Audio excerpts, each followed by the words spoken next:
Bonjour à tous, on se retrouve pour cette première vidéo 2024, un petit peu en retard sur le timing, mais en tout cas je suis très heureuse de vous retrouver. J'avais préparé un thème pour aujourd'hui et finalement, au dernier moment, je me suis dit tant pis, je ne le fais pas. Ça m'a guidée sur plutôt quelque chose qui me travaille depuis quelques semaines et je me suis dit pourquoi pas être vraiment authentique comme j'ai l'habitude de l'être et de parler de ce qui se passe présentement pour moi et qui, j'en suis sûre, vous parlera. J'avais envie de parler aujourd'hui de surmenage.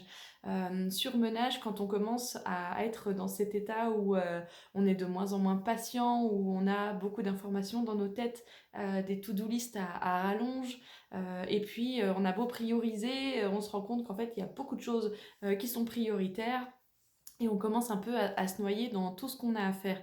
Et j'avais envie de partager avec vous quels sont les signaux en amont, comment on peut éviter d'arriver à cette phase-là, mais comment on peut attraper les petits messages avant pour pouvoir avoir un rythme de vie et une vitalité un peu plus fluide, parce que ces moments de surmenage sont pas très agréable.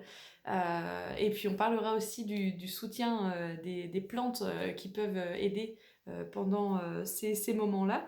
Donc effectivement, moi, ça fait quelques semaines où je me suis dit ah, attention, Océane, t'as pas très bien entendu, écouté tous les petits signaux. Et là, forcément, ça déborde. Donc, je suis à la fois thérapeute et je vous accompagne dans le parcours affranchi qui prend quand même de la place. Et en même temps, je suis aussi présidente d'une asso qui bouge pas mal et qui prépare son programme pour le printemps. Et récemment, j'ai lancé aussi la création de mes enceintes rituels. Donc, j'ai un peu plusieurs casquettes où en ce moment j'ai beaucoup beaucoup de choses à faire et cette charge mentale qui du coup se augmente. Et ça me donne justement cette qualité de regard en disant à quel endroit j'ai dérapé, j'ai pas suffisamment fait attention et j'ai pas levé le pied avant. Et finalement, je pense que ça nous arrive tous parfois de se laisser déborder parce que la première raison pour laquelle on arrive à ce stade-là, c'est qu'on procrastine le soin à nous-mêmes. Je m'explique, voilà, on va faire passer ça en dernier. Notre besoin de repos, notre besoin de sommeil, notre besoin de se divertir et de couper aussi nos phases de travail, ça va passer après. On va se dire, je vais d'abord faire ça, je vais d'abord finir ça, et puis après, je prendrai soin de moi. Et en fait, c'est comme réfléchir à l'envers, parce que le véhicule de ce qu'on fait, c'est nous. Donc si on ne prend pas soin de ce véhicule, ce qu'on va faire derrière n'aura pas le même potentiel, et donc quelque part ça nous dessert.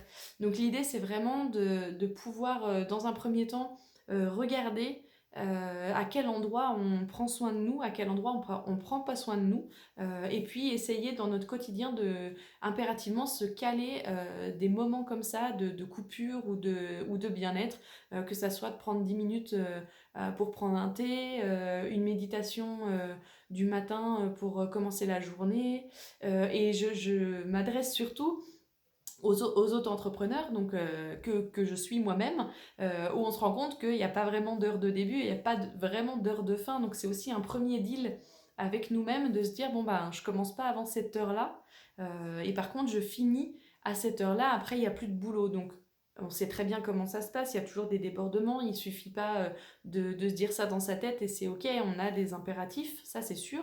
On peut se laisser de la souplesse, mais par contre c'est important d'avoir un premier cadre qu'on respecte parce que c'est aussi prendre soin quelque part de notre activité que de prendre soin de nous. Donc, et ça permet justement de diminuer ces zones de stress et de surmenage parce qu'on fait vraiment du découpage. Ce qui n'est pas arrivé, en fait, c'est ce dernier mois et demi, si c'est pas plus. Pour moi, je pense que c'est déjà une première erreur de ma part de ne pas avoir suffisamment bien fait les coupures dans mon quotidien. Voilà, j'empile les choses à penser et comme j'ai envie de m'en débarrasser et de les faire correctement, je repasse du temps dessus et finalement je coupe pas trop. Quand on n'arrive pas à voir ces petits signaux, on a une belle intelligence qui nous rattrape, c'est l'intelligence du corps.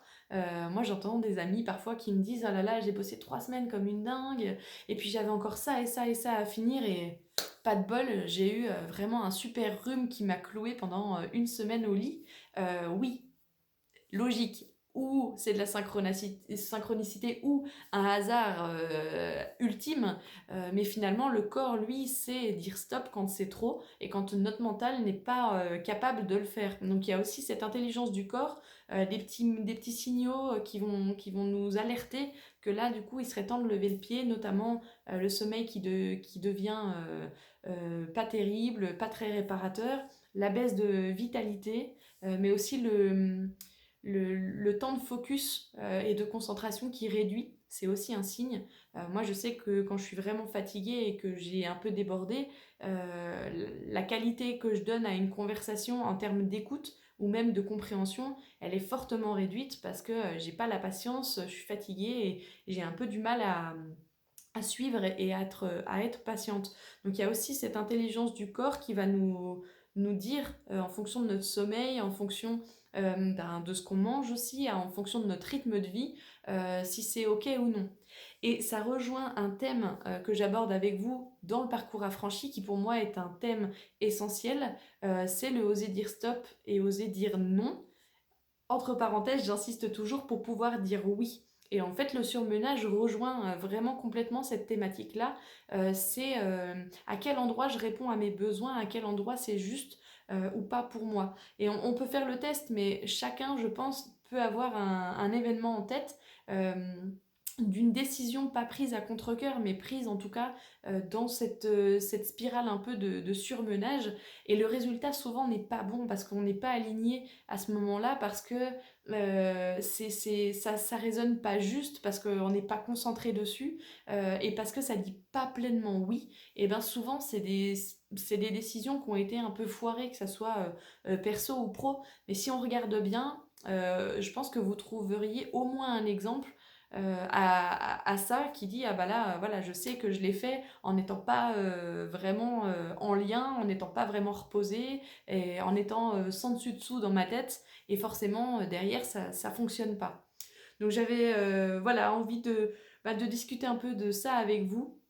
Aujourd'hui, je ferai une prochaine vidéo sur mes encens de rituel, pour le coup, où je vous explique comment est né le projet, pourquoi, quelles sont la spécificité de ces encens, parce que je les nomme encens précieux pour une bonne raison. Donc on prendra vraiment un temps dédié pour une vidéo là-dessus très bientôt. Je vous tiens au courant. En attendant, je vous souhaite une belle journée. J'espère que cette thématique vous parlera.